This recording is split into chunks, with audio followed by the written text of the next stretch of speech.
उस रात शहर पर बारिश धीरे धीरे उतर रही थी, जैसे कोई पुराना राज बिना आवाज किए अंधेरे से बाहर आ रहा हो।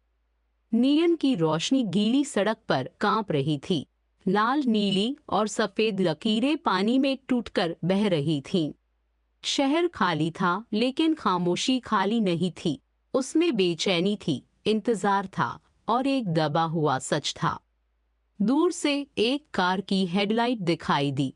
रोशनी सीधी नहीं चल रही थी, जैसे अंधेरे को टटोल रही हो। कभी कभी रात सिर्फ रात नहीं होती, वह उन बातों को वापस लाती है जिन्हें दिन ने छिपाकर रखा होता है। पुरानी इमारत की तीसरी मंजिल पर डिटेक्टिव कबीर अब भी जाग रहा था। उसकी आंखों में नींद से ज्यादा बोझ था। मेज पर फाइलें बिखरी थीं। हर फाइल किसी बंद केस की नहीं, किसी अधूरी आत्मा की तरह लग रही थी। कबीर ने शहर की बहुत बुराई देखी थी। उसे लगता था कि अब कोई चेहरा उसे चौंका नहीं सकता। तभी गलियारे में कदमों की आवाज आई, धीमी नपी हुई और इतनी शांत कि डर खुद ठहर जाए। दरवाजा खुला। बारिश में भीगा एक आदमी अंदर आया। महंगा काला सूट, सफेद बाल और आंखें जो सीधे सवाल नहीं करती, फैसला सुनाती हैं। उसका नाम आनंद था। वह मदद मांगने वाला आदमी नहीं लग रहा था। वह किसी पुराने हिसाब का आखिरी पन्ना लेकर आया था। कबीर ने उसे बैठने को कहा, लेकिन आनंद खड़ा रहा, जैसे बैठते ही उसका धैर्य टूट जाएगा। आनंद की आवाज धीमी थी, गहरी, थकी हुई, मगर भीतर कहीं जलती हुई। उसने कहा, मुझे एक कातिल को ढूंढना है। फिर वह रुका और बहुत संभल कर बोला, इससे पहले कि वह आज रात फिर किसी की जान ले। कबीर ने उसकी आंखों में देखा। वहां डर नहीं था, वहां इंतजार था, और इंतजार जब बहुत पुराना हो जाए तो खतरनाक हो जाता है। आनंद ने जेब से एक सोने की घड़ी निकाली। उसे मेज पर रखते ही कमरे की हवा बदल गई। घड़ी पुरानी थी, कांच टूटा हुआ था और किनारे पर सूखे खून का काला निशान अब भी चुपचाप चिपका था। उसकी सुइयां 11:45 पर रुकी थीं। वही वक्त जब 3 साल पहले शहर का सबसे बड़ा कत्ल हुआ था। कबीर की उंगलियां घड़ी के पास जाकर रुक गईं। कुछ सबूत छूने से पहले ही बता देते हैं कि वे सिर्फ चीजें नहीं हैं। वह केस बंद कर दिया गया था। गवाह गायब थे, रिपोर्ट साफ थी और सच कागजों के नीचे दबा दिया गया था। आनंद ने कहा, घड़ी बंद हुई थी डिटेक्टिव, लेकिन हिसाब नहीं। हिसाब अभी भी चल रहा है। कबीर ने पूछा, यह घड़ी कहाँ मिली? आनंद ने धीरे से जवाब दिया, पुराने घड़ी घर में, जहां तुम्हें आज रात जाना होगा। नाम सुनते ही कबीर के भीतर कुछ हिला। शहर के किनारे वह घड़ी घर सालों से बंद था, फिर भी लोगों की बातों में जिंदा था। कबीर ने फाइल खोली।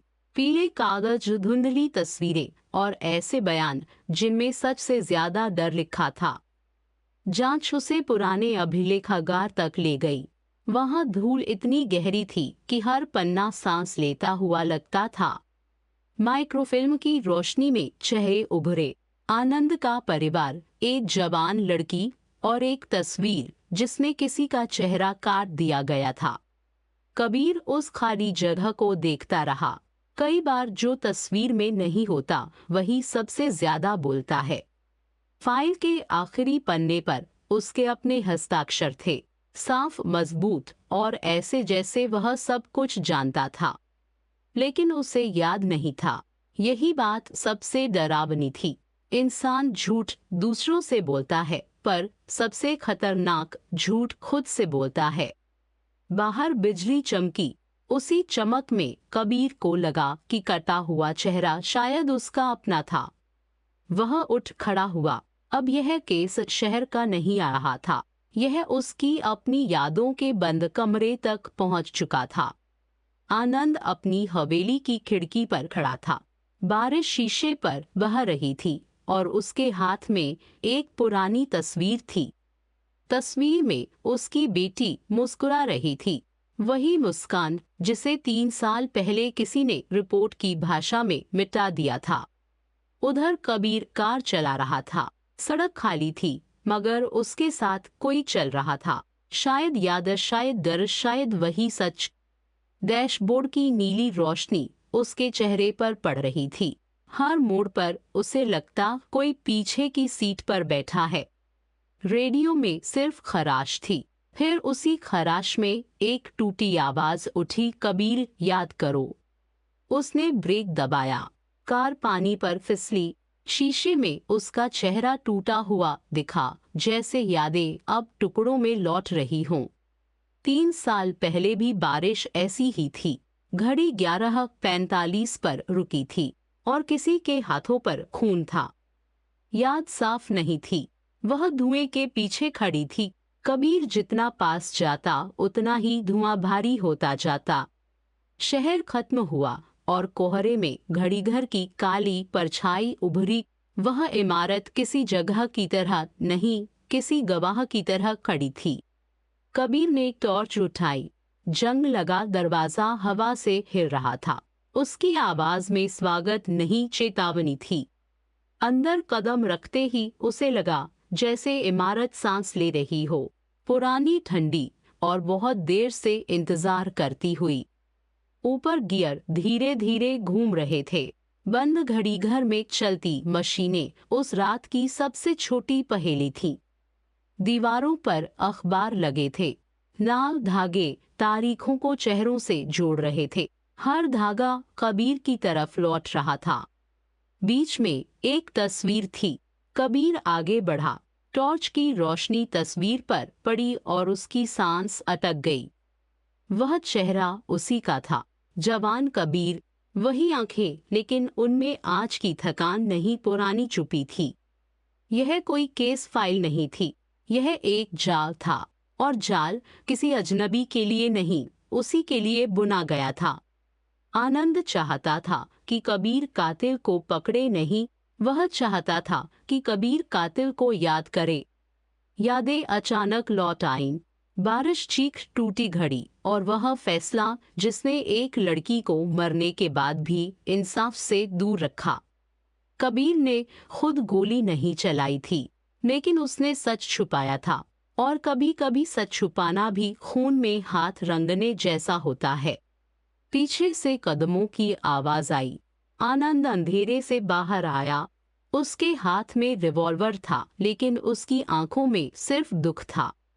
उसने कहा, तुम अपना गुनाह भूल गए डिटेक्टिव, लेकिन इंसाफ कभी नहीं भूलता। कबीर बोलना चाहता था, पर शब्द नहीं निकले। जब सच सामने खड़ा हो तो सफाई बहुत छोटी लगती है। आनंद ने बेटी की तस्वीर उठाई।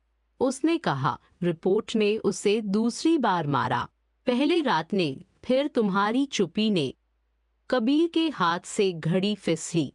वह पत्थर के फर्श से टकराई और उसका कांच फिर बिखर गया।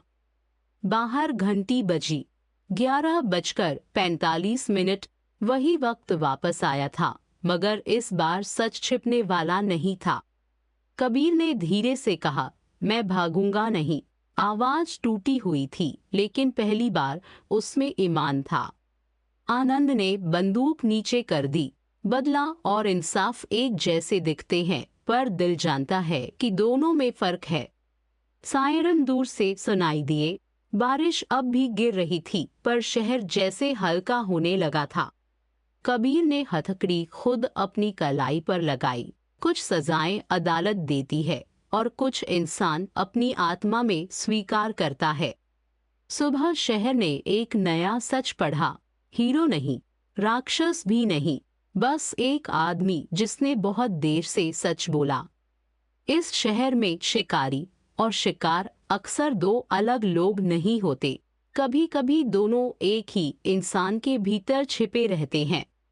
और जब याद वापस आती है, तो इंसाफ दरवाजे पर दस्तक नहीं देता, वह सीधे अंदर चला आता है। बारिश थम गई। नियन बुझ गया, लेकिन टूटी घड़ी अब भी एक बात कह रही थी, सच देर से आता है, मगर आता जरूर है।